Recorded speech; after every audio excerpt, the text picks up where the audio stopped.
Tes 1, 2. Oke, kembali lagi di perkuliahan saya di dampak pariwisata ya. Insya Allah kita sekarang ada di pertemuan yang keempat ya. Karena sebelumnya sempat libur ya, keempat dan kelima ya. Keempat dan kelima. Baik, untuk mempersingkat waktu, kita akan mulai saja. Mungkin keempat sudah ya. Nanti kita bisa cek.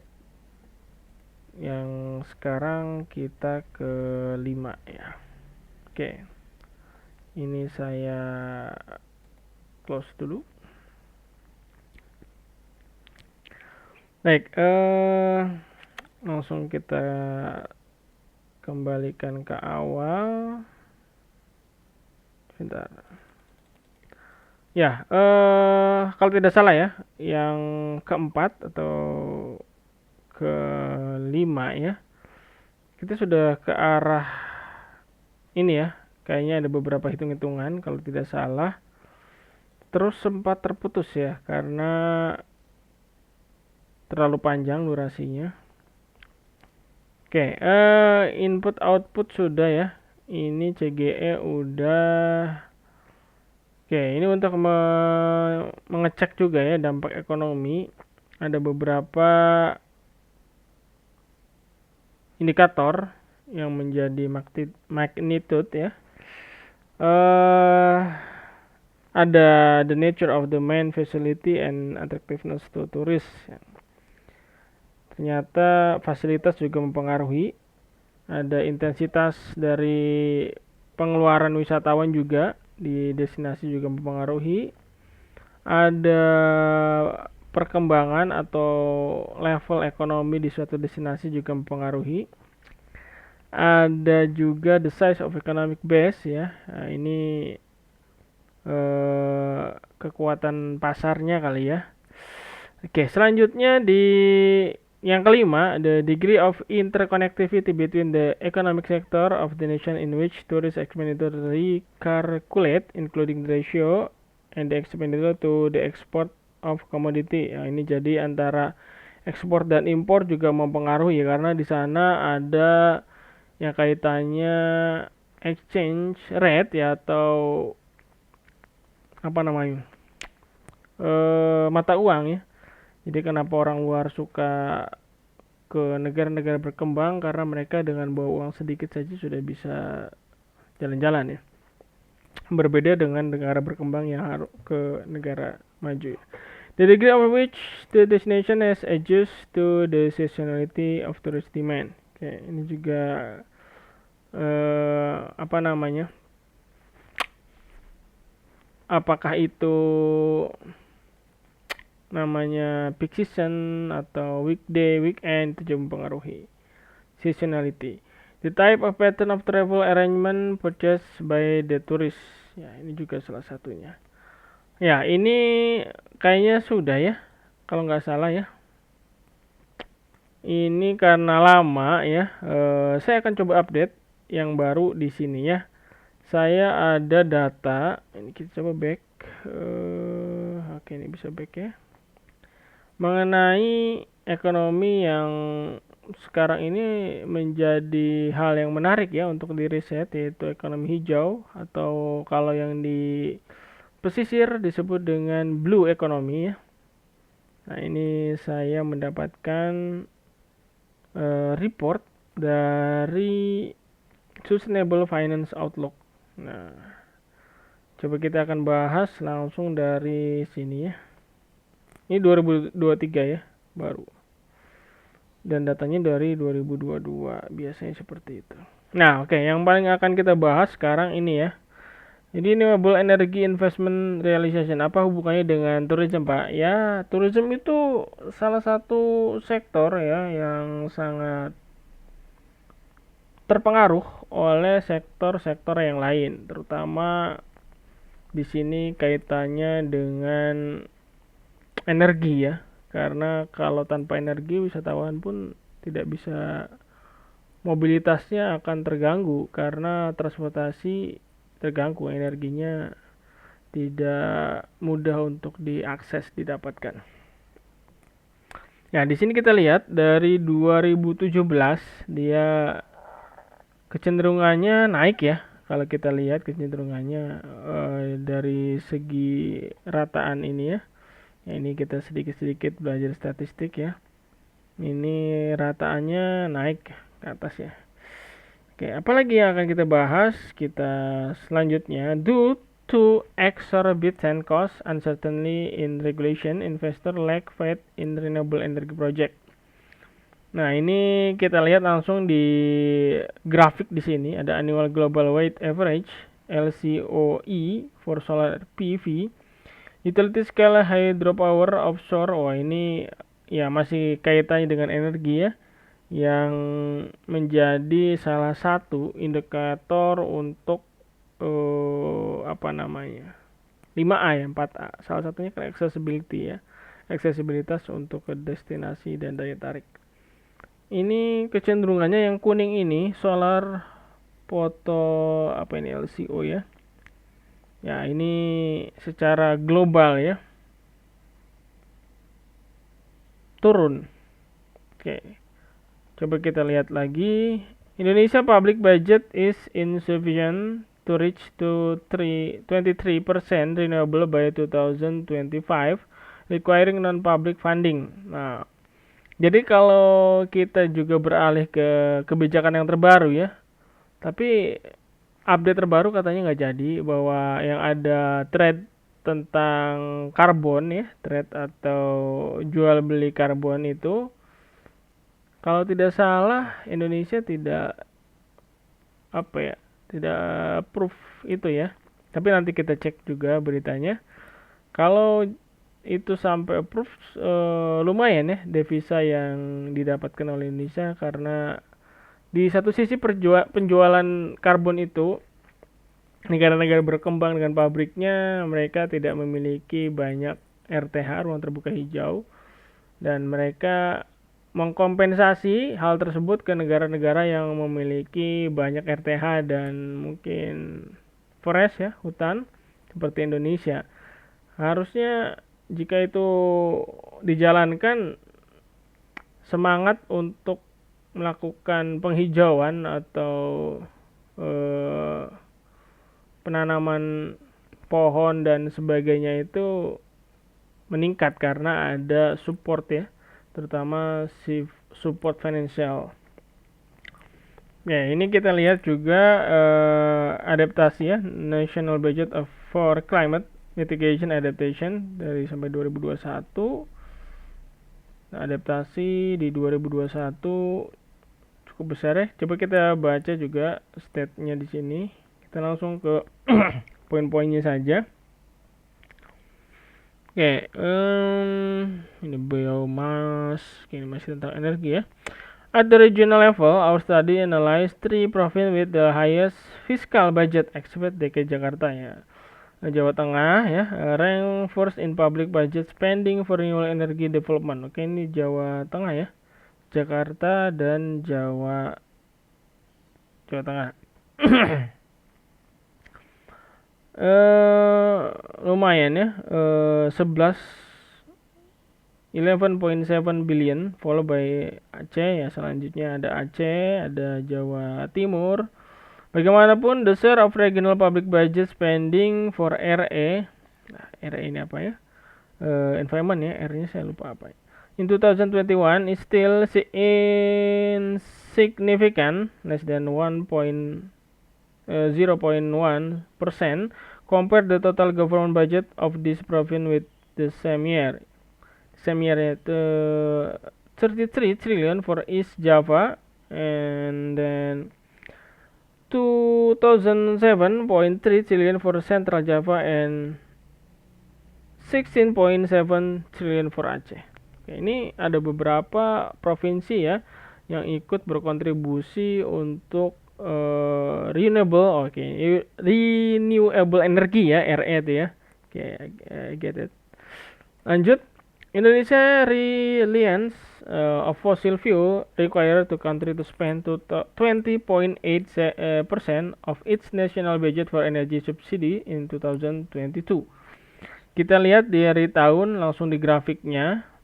Ini energi fosil ya yang tidak terbarukan. Grafiknya cukup menarik ya, dari yang 2018 itu 2019 2020 itu cukup meningkat. New coal fire power capacity. Oke, kita baca di Indonesia National Energy Mix still dominate for fossil fuel with oil and gas ya. Ini paling dominasi di 50.5%, coal at 38% and RE ya, renewable energy at 11.5%. Within the same year, the total existing coal-fired power plant, ya ini apa ya, pembangkit listrik ya, dari apa ini, coal to apa namanya, batu bara ya. Indonesia accounted for coal total 31.4 ya, apa ini GW ini, an additional of GW of C FPPS will starting operating 2023. Oke. Coba kita cek lagi di data-data yang lain. Ini juga masih sama ya. Tentang oke, ini ada yang menarik di data ini. Kalau kita bisa melihat di sini ada yang namanya electricity subsidy. Nah, ini juga menarik. Untuk yang ini kaitan juga, nanti siapa tahu ada yang ingin menulis di UTS saya di metodologi penelitian pariwisata mengenai antusias ya wisatawan menggunakan electric transportation, electricity. Ini kaitannya dengan kalau kita lihat ada back sharing dan sebagainya ya. Ini apakah berdampak juga gitu ya. Oke, selanjutnya ini ada kompensasi ya, full and electricity compensation sudah mulai terlihat. Ini update-nya di 2022 ada angka kenaikan 293.5 oke, triliun ya. Oke, Indonesia Power System ya, kita cari yang pendeknya aja ya. Enggak, ini kita akan baca juga. In July 2022, the goal announced that Indonesia will allocate in additional 349.9 trillion for energy subsidy for its initial target of 152.5 trillion for 2022. With this addition, Indonesia has allocated 502.4 trillion in total for energy subsidies as for July 2022 to maintain domestic energy price for the wider public. Okay. Specifically, the additional 349.4 consists of fuel and gas subsidy. Jumlahnya 71.8 trillion. Electricity subsidy ini kecil ya, 3.1 trillion, as well as compensation for fuel 234 trillion and electricity 41 trillion. Oke, ini masih terus digenjot ya untuk electricity-nya. Selanjutnya ini supporting the energy transition through the carbon cap, trade and tax scheme. Oke, skemanya di Indonesia seperti apa? Ini ya. Ada, kita lihat aja langsung di kotaknya, list upcoming regulation supporting carbon tax scheme in Indonesia ya. Ministry Environment and Forestry, ini lingkungan hidup ya. NDC implementation against carbon pricing. Oke, ini energi juga, minerba ya, maritim. Oke, harusnya tourism juga masuk ya. Tapi nggak masuk. Ini roadmapnya carbon tax ini berpengaruh ya. Dari 2021 ternyata dimulai dan di tahun 2025 sudah terlihat implementasinya dari carbon trading tersebut terhadap pasar ya, khususnya di sektor-sektor industri. Oke, ini juga data yang kita lihat coba di sini. Ada domestic carbon cap, tax and trade is center on carbon trading between CFPPS and carbon tax paid by CPPS can also be offset. Oke, ini jadi skemanya kayak gini ya, implementation year trading period. Oke, carbon emission trading.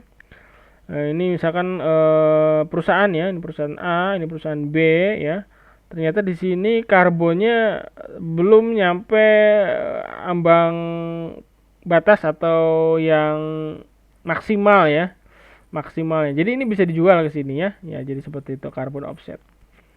Ini juga lebih detailnya, ada teksnya, ada dan sebagainya di sini ya. Okay, in 2022, the goal will put in place the carbon cap tax and trade mechanism for 92 unit of CFPPS. The carbon tax rate and the emission cap will be adjusted over time. Ini selalu berubah ya setiap tahunnya. Teksnya itu kita bisa lihat di sini. Ya, kalau baca ini agak jelimet ya. Kita dipermudah oleh infografik di sini ya. Di sini ada PLN Group ya dengan 54%. Ini dari Kementerian Energi ya dan Mineral. Ini Research 2022. Independent Power Production. Oke, ini paling banyak kan yang produksi energi kita kan PLN ya. Ya, ini tapi belum hampir setengahnya sih, cuma 38 persen itu ada independent power produce. Oke, ini salah satunya mungkin dengan electricity itu ya. Oke, ini semakin ke sini detailnya ke arah energi. Kita kembali lagi di sini ya. Economic impact and timeline ini tentang dampak dari pariwisata ya. Tadi kita membahas sedikit tentang energinya. Ini dampak ekonomi yang akan saya coba bahas juga sebenarnya ya. Jadi di Petersburg, New Hampshire ya. Ini di USA. Di sini saya breakdown ya. Ternyata lokasinya tuh di tengah-tengah ya. Tapi di sini ada London ya. Coba kita cek. Jangan-jangan ada yang salah. Ini Petersburg, Ontario ya, ini bener ya. Ini kok tadi ada London ya. Jangan-jangan ini salah nih. Oke.